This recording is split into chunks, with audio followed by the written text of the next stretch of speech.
Pemirsa, waspada puncak musim hujan, banjir bandang menerjang Ponorogo dan Jember, Jawa Timur, serta wilayah di Sumatera Barat. Akibatnya akses jalan sempat terputus, sejumlah warga dievakuasi dari rumah mereka. Bandung, banjir Bandung. Air bah berwarna keruh tiba-tiba menerjang desa Dander, Bojonegoro, Jawa Timur mengalir deras ke jalan dan permukiman. Banjir bandang dari kawasan hutan usai hujan intensitas tinggi mengguyur. 5 desa diterjang banjir bandang dengan ketinggian air hingga 1 meter, membuat akses jalan sempat terputus. Banjir bandang juga menerjang Sungai Bireh, Desa Jambe Arum, Jember, membawa material lumpur dan kayu. Air datang bercampur lumpur pekat menyapu sebuah musola di bibir sungai. Banjir bandang akibat intensitas hujan sangat tinggi di kawasan Gunung Raung. Ya Allah, kami melaporkan dari Sigiran. 4 rumah warga dan sebuah bengkel rusak serta jalan tertimbun material usai banjir bandang menerjang Nagari Tanjung Sani, Agam, Sumatera Barat. Banjir membawa material bebatuan dan kayu dari tebing lingkar danau meninjau. Tim gabungan diturunkan ke lokasi untuk mengevakuasi 22 orang penghuni rumah. Tim kontributor iNews melaporkan. Rombongan Menteri Pertanian Andi Amran Sulaiman terjebak banjir dan longsor di Kabupaten Maros, Sulawesi Selatan. Mentan terjebak akses jalan yang terputus saat kembali usai berkunjung ke kampung halamannya di Kabupaten Bone.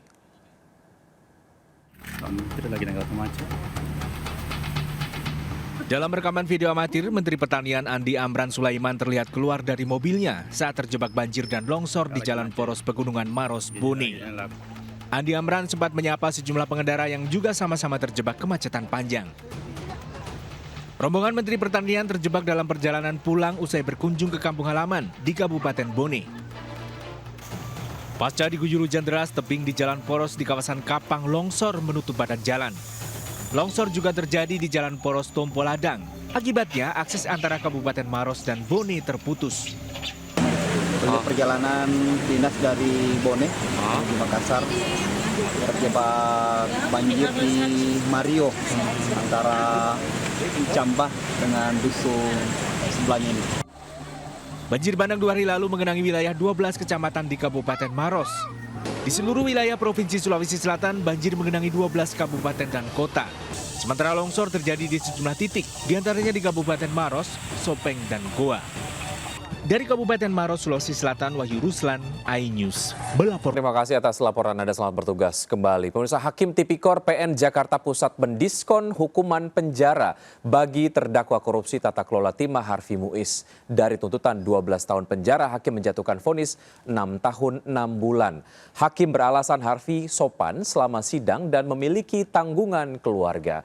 Dalam sidang vonis ini, istri Harvey Muiz, Sandra Dewi, absen mendampingi suaminya. Hakim Tipikor Pengadilan Negeri Jakarta menjatuhkan vonis pada 3 terdakwa kasus korupsi tata kelola timah, yakni Harvey Muiz, suami artis Sandra Dewi, serta Suparta dan Reza Adriansyah dari PT RBT. Majelis Hakim menjatuhkan vonis lebih rendah dari tuntutan jaksa terhadap ketiga terdakwa. Dari tuntutan 12 tahun penjara, Harvey Muiz divonis 6 tahun 6 bulan. Sementara Direktur PT RBT Suparta dari 14 tahun menjadi 8 tahun. Dan Reza Adriansyah dari 8 tahun menjadi 5 tahun penjara. Alasan hakim memberikan diskon hukuman pada Harvey Muiz karena Harvey hanya membantu teman. Terdakwa beralasan hanya bermaksud membantu temannya, yaitu Direktur Utama Suparta, karena terdakwa memiliki pengalaman mengelola usaha tambang batubara di Kalimantan. Bahwa terdakwa bukan pengurus personal PT RBT sehingga terdakwa bukan pembuat keputusan kerjasama peleburan timah antara PT Timah Tbk dan PT RBT. Begitu pula terdakwa tidak mengetahui administrasi dan keuangan baik pada PT RBT maupun pada PT Timah Tbk.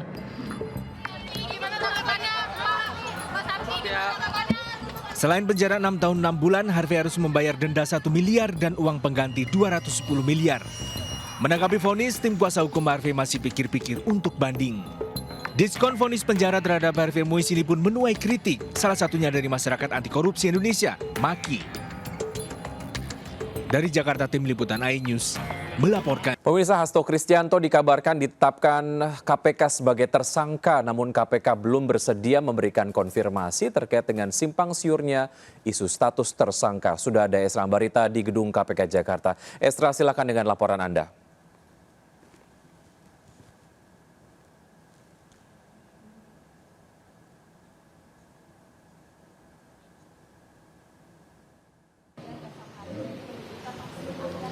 Ya, Wiki dan juga pemirsa, informasi terbaru yang bisa kami perbarui dari Gedung Merah Putih KPK bahwa saat ini kami belum mendapatkan statement maupun pernyataan resmi dari juru bicara KPK ataupun dari pihak KPK terkait penetapan tersangka dari Sekjen PDIP yakni Hasto Kristianto dalam dugaan korupsi. Karena yang kami dapatkan baru surat yang beredar, dalam surat tersebut tertera bahwa disebutkan statusnya sebagai tersangka. Namun kita perlu validasi maupun statement resmi dari pihak KPK untuk mengkonfirmasi surat yang beredar, surat penyidikan yang beredar dengan status dari politisi PDIP yakni Hasto Kristianto.